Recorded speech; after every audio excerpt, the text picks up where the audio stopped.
cette réintroduction qui a eu lieu dans le cadre d'un programme européen qu'on a appelé Réforme.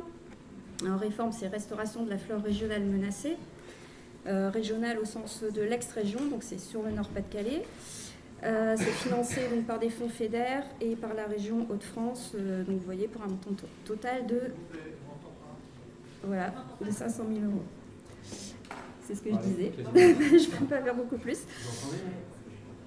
Alors, je disais que c'était un programme financé par des fonds FEDER et par la région Hauts-de-France. Ouais, je résume. Alors, Cicuta virosa, c'est une apiacée. Donc, vous voyez une photo en petit là sur le côté, en ombelle blanche. En France, c'est environ une vingtaine de populations. Donc, il faut regarder les points en violet foncé. Les violets mauves ont disparu.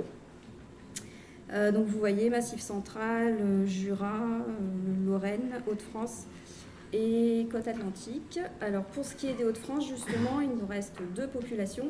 Une à Clermarais, donc c'est près de Saint-Omer, ici dans le Pas-de-Calais, et une à Saint-Quentin dans l'Aisne, donc dans la réserve nationale. L'espèce est en danger critique d'extinction et elle est protégée dans le Nord-Pas-de-Calais et en Picardie. Alors elle vit dans les tremblants vaseux tourbeux, les bords de fossés ou les rivières au cours lent, mais toujours en eau peu profonde. Alors pour ce qui est des menaces, je vais me concentrer sur la sur la population près de Saint-Omer. Alors en fait, la plante, on la trouve au sein d'un marais qui est voué au maraîchage et au loisir. Alors je vous ai mis 3 photos qui illustrent un peu les menaces. Des berges qui s'effondrent. Vous voyez, non, vous voyez peut-être pas très bien, mais il y a un rang de nénuphar là qui est complètement grillé, ce qui montre qu'il y a des herbicides qui sont dispersés jusque dans l'eau. Et puis, vous voyez un parking là en fait qui a été construit de manière totalement inégale à un endroit où il y avait la ciguë vireuse. Donc, d'une cartographie de 500 pieds en 2011, on est passé à 125 pieds revus cette année. Bon, on peut admettre une fluctuation liée à l'année, mais on a quand même constaté des berges où il n'y a plus du tout l'espèce. Donc, devant ces menaces, on a décidé de faire une introduction dans la réserve nationale des étangs du Romelard, qui est située à 2 km à vol d'oiseau, et dans laquelle une observation avait été faite en 1974 par M. Géhu. Par contre, l'espèce n'avait pas été revue ultérieurement, malgré des recherches ciblées. Alors, du coup, je dois, en théorie, parler de réintroduction.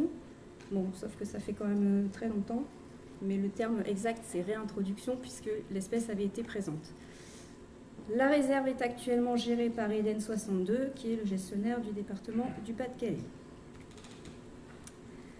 Alors, nous avions dans les frigos des semences de la population de Clermarais, donc la population naturelle qui est à proximité.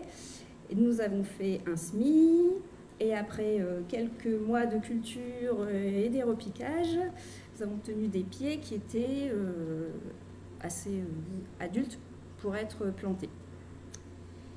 Donc cette introduction a eu lieu il y a à peu près un an, 117 pieds qui ont été réintroduits sur 3 secteurs. Vous voyez là sur les photos qu'on a dû utiliser des planches pour aller sur les tremblants. C'était pas facile du tout comme manip. On a passé 2 jours pour faire ces plantations.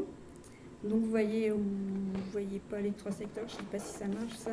Donc un au nord ici sur le pourtour d'un étang, ici quelques pieds et beaucoup de pieds ici autour d'un...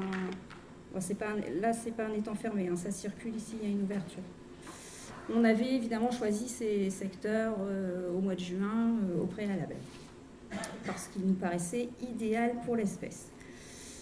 Alors, nous avons fait les suivis donc en juillet cette année. Et là, accrochez-vous bien, on n'a retrouvé aucun pied. Absolument aucun. Donc c'était évidemment très décevant. On s'est posé plein de questions. On a émis une hypothèse de la prédation de la plante, parce qu'on n'a vraiment rien retrouvé. En fait, il se trouve qu'on a fait cette année un renforcement aussi de la population de Saint-Quentin, parce qu'elle est aussi, en termes de nombre de pieds, très faible. Ça a été fait avec le conservatoire d'espace naturel de Picardie. Et là, on s'est dit, on ne va pas attendre un an pour venir surveiller nos pieds, on va regarder ça quelques jours plus tard. Donc c'est ce qu'a fait le Conservatoire d'Espace. Et en gros, alors je ne sais plus exactement, on va dire 7 jours plus tard, voilà. Nos cigus, on les a retrouvés en morceaux. Et apparemment, il me semble qu'il y avait des empreintes. Enfin, donc là, on est sûr que les rats musqués sont passés par là. Et on mangeait toutes nos cigus à Saint-Quentin. Et on suppose que c'est la même chose qui s'est passée à Clermarais.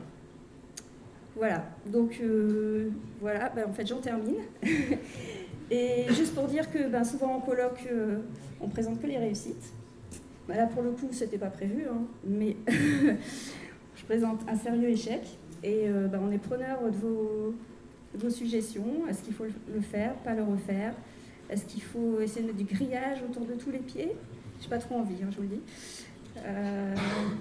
On peut travailler avec des semis de graines, mais dans ce cas-là, le suivi, c'est très compliqué.